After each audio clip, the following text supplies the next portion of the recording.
नमस्कार, मैं हूं आपके साथ प्राची राठौड़। खबरों में आप सभी का बहुत बहुत स्वागत है। ईरान में महंगाई के खिलाफ 13 दिनों से चल रहे प्रदर्शन के बीच गुरुवार रात को हालात और खराब हो गए। रिपोर्ट के मुताबिक देश भर में 100 से ज्यादा शहरों में प्रदर्शन फैल चुका है।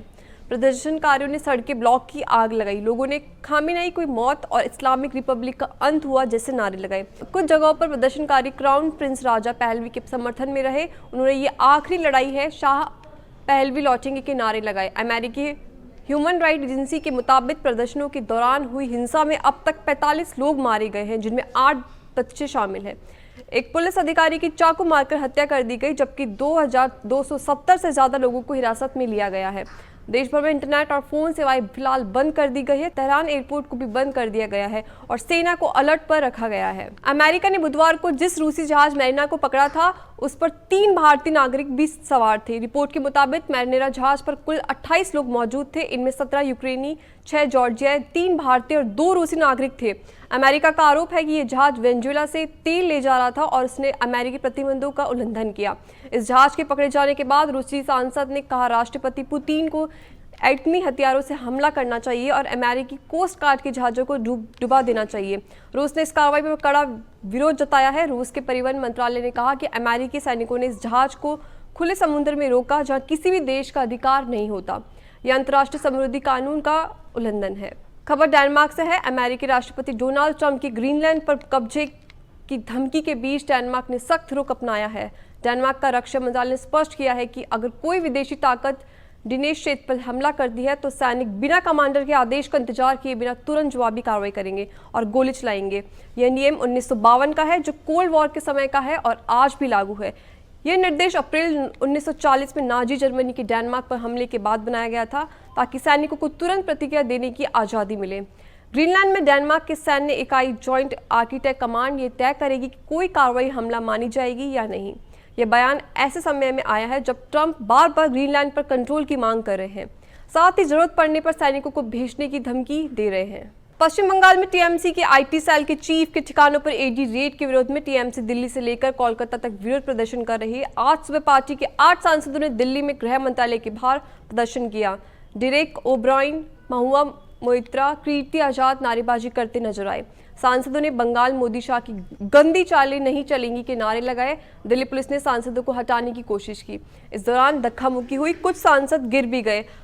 पुलिस ने सांसदों को हिरासत में ले लिया। उधर पश्चिम बंगाल के मुख्यमंत्री ममता बनर्जी कोलकाता में केंद्रीय जांच एजेंसी प्रवर्तन निदेशालय की कार्रवाई के विरोध में दोपहर 2 बजे मार्च निकालेंगे। कांग्रेस सांसद शशि थरूर ने कहा कि नेहरू की गलतियों को स्वीकार करना जरूरी है, लेकिन देश की हर समस्या के लिए उन्हें अकेले दोषी ठहराना पूरी तरह गलत और अनुचित है। थरूर ने कहा, मैं ये नहीं कहूंगा कि मोदी सरकार लोकतंत्र विरोधी है, लेकिन वह निश्चित रूप से नेहरू विरोधी है।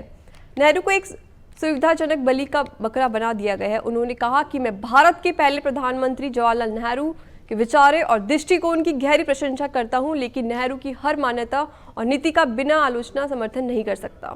लैंड फॉर जॉब केस में लालू परिवार की मुश्किलें बढ़ गई है। कोर्ट ने लालू परिवार पर आरोप तय किए गए हैं। 40 लोगों पर आरोप तय हुए हैं। इन लोगों पर अब मुकदमा चलेगा। कोर्ट ने 52 लोगों को बरी किया गया है।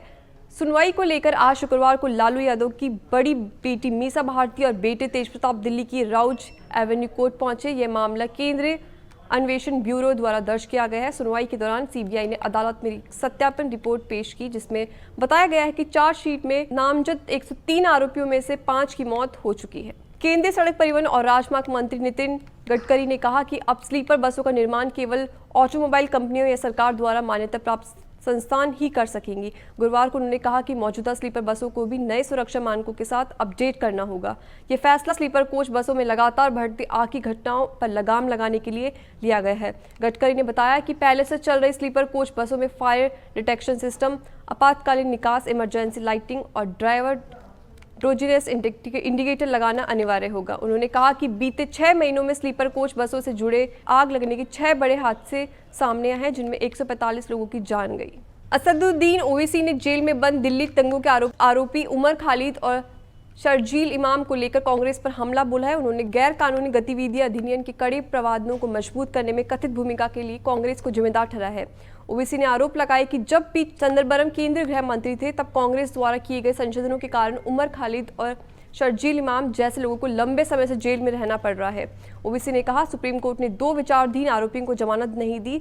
सुप्रीम कोर्ट ने कारण साफ बताया कि उसने जमानत क्यों नहीं दी। उन्होंने कहा, यूपी सरकार के दौरान गैरकानूनी गतिविधियों रोकथाम अधिनियम में संशोधन किया गया था और इसमें आतंकवाद की परिभाषा शामिल की गई थी। ओवैसी ने कहा कि पहले लोकसभा में एक भाषण के दौरान उन्होंने यूएपीए के कुछ प्रावधानों पर सवाल उठाए थे। फिलहाल खबरों में इतना ही। नमस्कार।